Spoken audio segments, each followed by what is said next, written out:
today on Network Africa. The road to recovery for the Democratic Republic of Congo as the country's prime minister resigns following a deal signed back in October.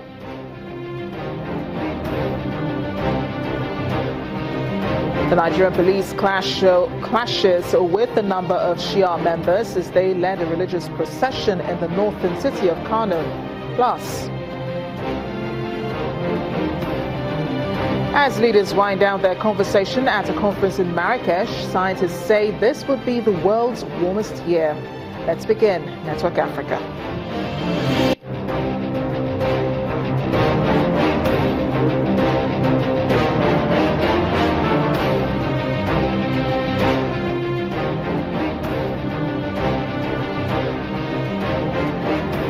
Welcome everyone, it's great to see you after the weekend. I am Amarachi Ubani. Let's begin with a review of major stories on the continent over the weekend. United Nations Children's Fund in their latest report says pneumonia and diarrhea together killed 1.4 million children each year. That's more than all other childhood illnesses combined. Majority of these children live in lower and middle income countries. Deaths continue to occur despite the fact that both illnesses are largely preventable through simple and cost-effective solutions such as exclusive breastfeeding, vaccination, quality primary health care, and reducing household air pollution. According to UNICEF, pneumonia in particular remained the leading infectious killer of children under 5, claiming the lives of nearly 1 million children in 2015. Approximately half of all childhood pneumonia deaths are linked to air pollution. UNICEF called on world leaders to keep this in mind during ongoing climate change talks at COP22 in Morocco. Elsewhere, the Special Advisor of the Secretary General on the Prevention of Genocide, Adama Dieng, says there is a strong risk of violence escalating along ethnic lines with the potential for genocide in South Sudan.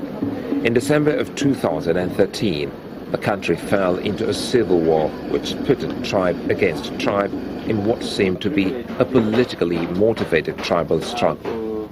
Since then, a peace agreement was signed in August of 2015 between the two warring parties to end the violence. Then in July of 2016, the country descended back into violence in the capital of Juba, with the ethnic lines being drawn once again. It is difficult to determine, to say that this is an ethnic cleansing. No, it is not yet the case. There is no genocide. If not, I would not be here. I'm here to prevent that genocide. I'm here to prevent ethnic cleansing. Dieng held talks with persons in various levels of government, civil society and the local population during his trip. Then in Mali, gunmen attacked a bank and a prison in Banamba earlier this week, freeing 21 prisoners and looting cash, raising fears of fresh attacks on the country's capital, Bamako, which is only 140 kilometers away. According to Malian officials, the attackers had arrived in 3 armed vehicles and on 4 motorbikes from Nara near the Mauritanian border, and stole cash from the vault of the Mali Development Bank before breaking into the prison. Islamist militant group Ansar Dine has claimed responsibility for the attack. Ansar Dine have stepped up their insurgency in Mali this year, carrying out more than 60 attacks on the United Nations and other targets since May, and spreading south into areas previously deemed safe.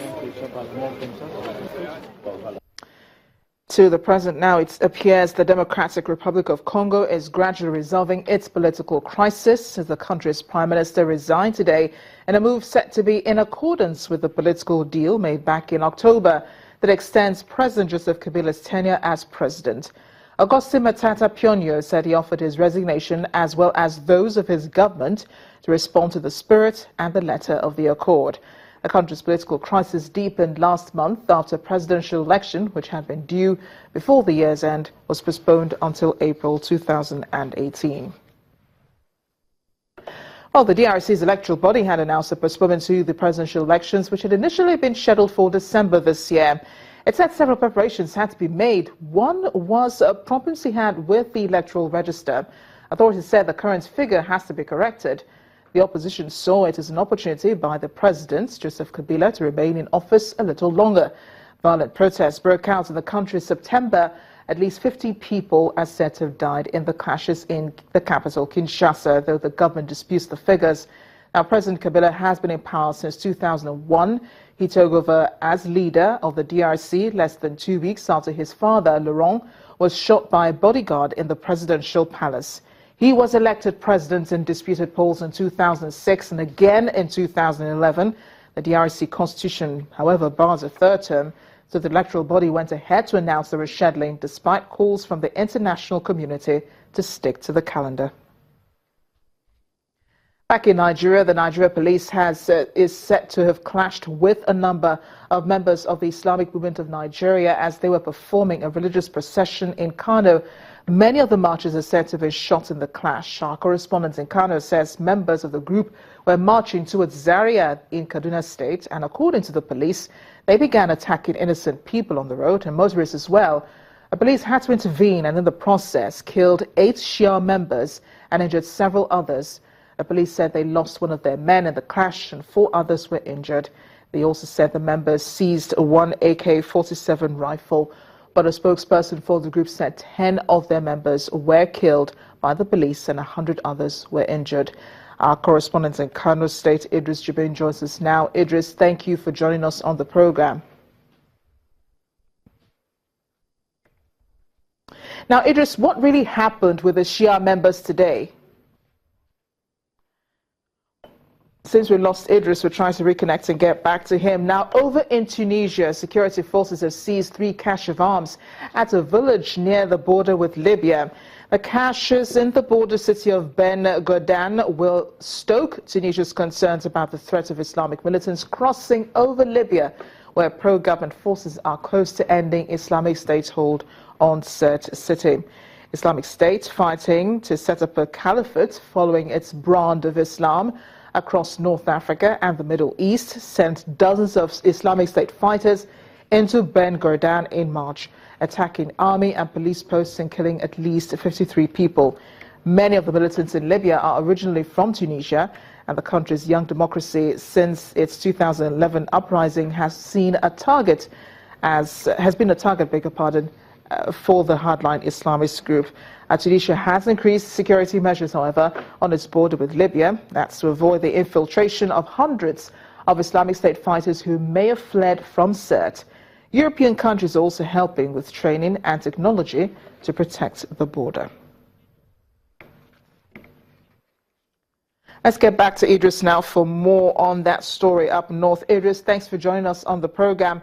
What really happened with the Shia members today?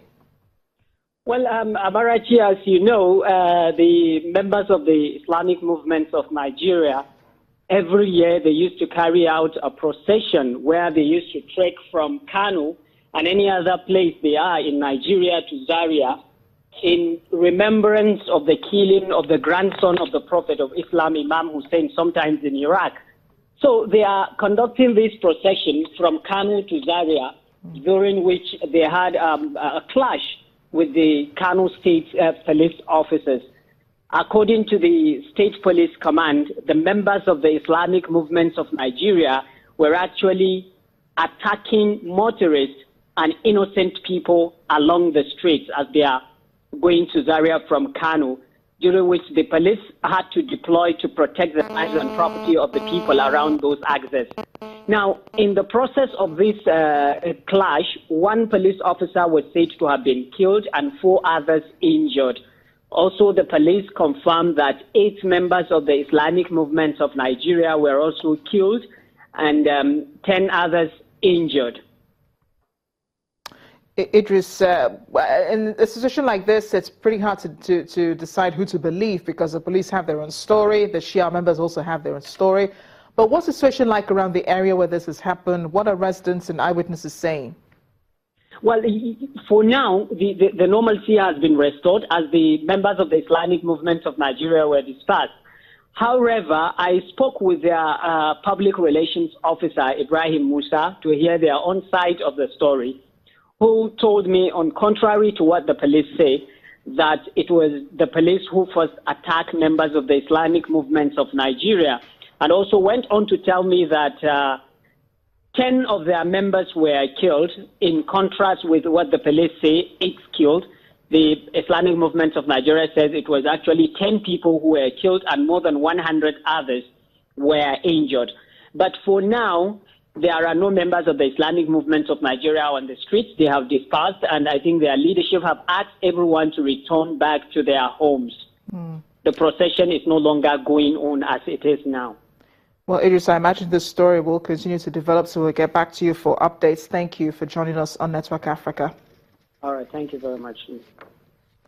Let's turn to Marrakesh now, where delegates at the United Nations Climate Conference are yet to agree on some of the key issues in the Paris Agreement. Transparency and financial guidelines were some of the areas that were yet to be resolved on day 6. Our correspondent Ayola Kasim reports. Delegates arrived Marrakesh with the realization that real work of the Paris Agreement begins now. The nationally determined contributions are a projection of what countries expect to contribute, but negotiators have yet to see any guidelines describing how countries will be kept accountable under the agreement. Halfway through the conference, although positive, negotiators are yet to agree on key issues. Now we have even more urgency to get to work and finalize the elements that we need in order to have a fully operational Paris Agreement. The fine print, the rule book, and the rules through which governments will measure, account for, and review how global climate action is being advanced. One result of the Paris Agreement is that countries each have determined their own voluntary contributions to the ultimate global emissions reduction goal. 100 parties have submitted their first nationally determined contributions, while 109 of 197 parties to the convention have ratified it. Nigeria is one of those yet to ratify and submit their commitments. The president is expected to ratify the agreement next week. We did not rush to do this signing or ratification because we wanted to do a stakeholder consultation, which we did, to make sure that we carried everybody along with us, so that people will get to know exactly what this issue is all about. A total of $142 billion has been estimated for the implementation of Nigeria's plan, and according to the World Bank, this could yield a national benefit worth $304 billion.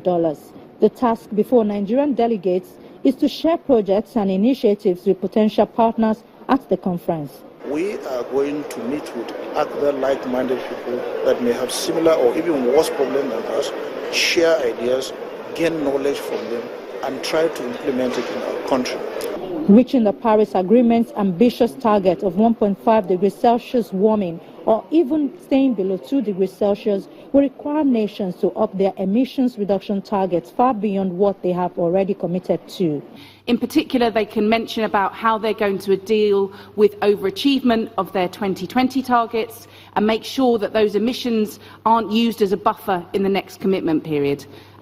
For COP22, the ultimate goal is to think critically about the logistics of the Paris Agreement and determine a comprehensive and cohesive framework for success. Ayola Kasim reporting for Channels Television News. President Muhammadu Buhari is on his way to Marrakesh for more discussions on the climate change agreement.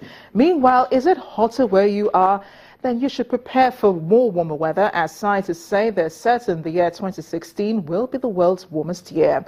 Temperatures from January to September were 1.2 degrees Celsius above pre-industrial levels. The provisional statement on the status of the global climate in 2016 has been released early this year to help inform negotiators meeting in Morocco who are trying to push forward with the Paris Climate Agreement.